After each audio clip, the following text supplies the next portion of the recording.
Universo e vamos falar dos Little Red Dots, os pequenos pontos vermelhos do James Webb, isso mesmo.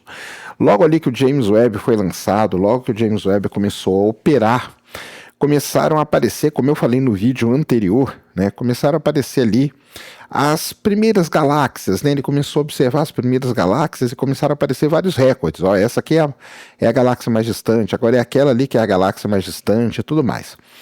Os pesquisadores começaram a estudar essas galáxias e viram que elas eram muito grandes, muito massivas, muito brilhantes para existir na época em que elas estavam sendo observadas. Que época é essa?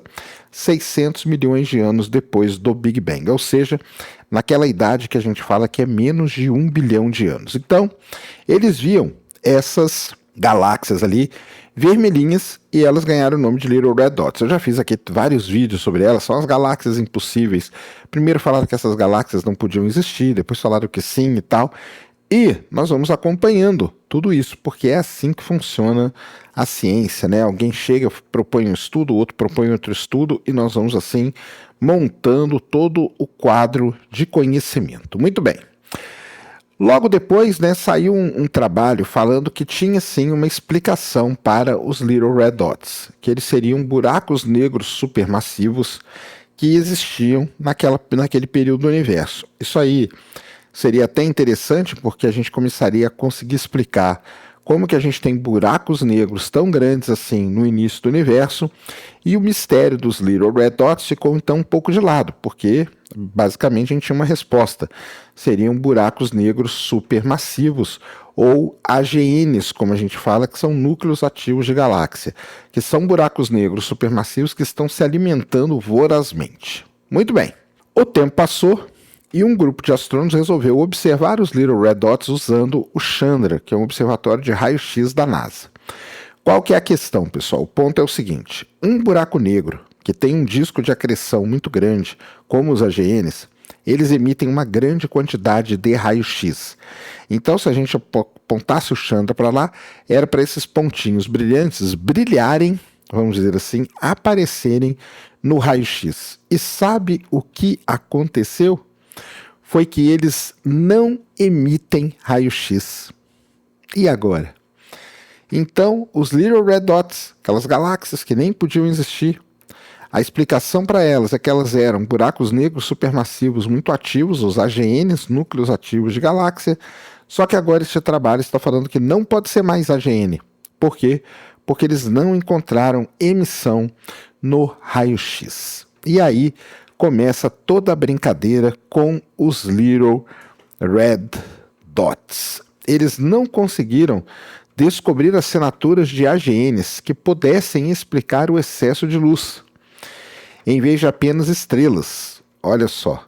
Então, os pesquisadores, né, não conseguiram então detectar essa presença de raio-x que indicaria então a presença de buracos negros supermassivos. Então, com isso, né, se não vir de buracos negros supermassivos, tem que vir de estrelas. Então nós voltamos à estaca zero, tentar explicar como as galáxias primitivas eram tão massivas e repletas de estrelas.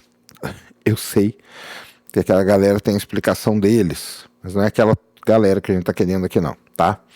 Então vamos lá. Alguns pesquisadores sugeriram uma outra solução.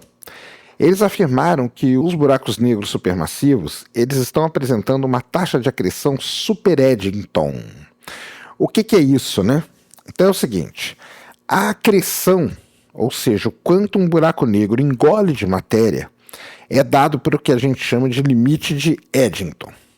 O limite de Eddington, então, ele é muito crucial para poder explicar o brilho máximo e as taxas de acreções dos buracos negros supermassivos. Um objeto atinge o limite de Eddington quando duas forças se equilibram, a radiação externa e a gravitação interna. Se uma dessas forças for muito forte, o objeto expele suas camadas externas e interrompe a acreção. Então, a gente sabe que o limite de Eddington ele acaba influenciando no crescimento do buraco negro supermassivo. No entanto, eles propuseram uma superacreção de Eddington, ou um limite, uma acreção super Eddington. E isso explicaria como esses objetos se tornaram tão massivos tão cedo no universo.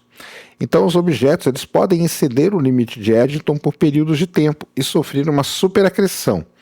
Isso pode explicar porque os LRD são tão brilhantes e ao mesmo tempo tão fracos em raio-x. Então, uma das explicações que surgiu é essa aí, tá? Dos buracos negros passarem por um super Eddington. O problema é que mesmo a acreção super Eddington, ela ainda emite raio-x. Só que, nesse caso, mesmo empilhando, para vocês terem uma ideia, os pesquisadores eles observaram 55 Little Red Dots combinados, tá?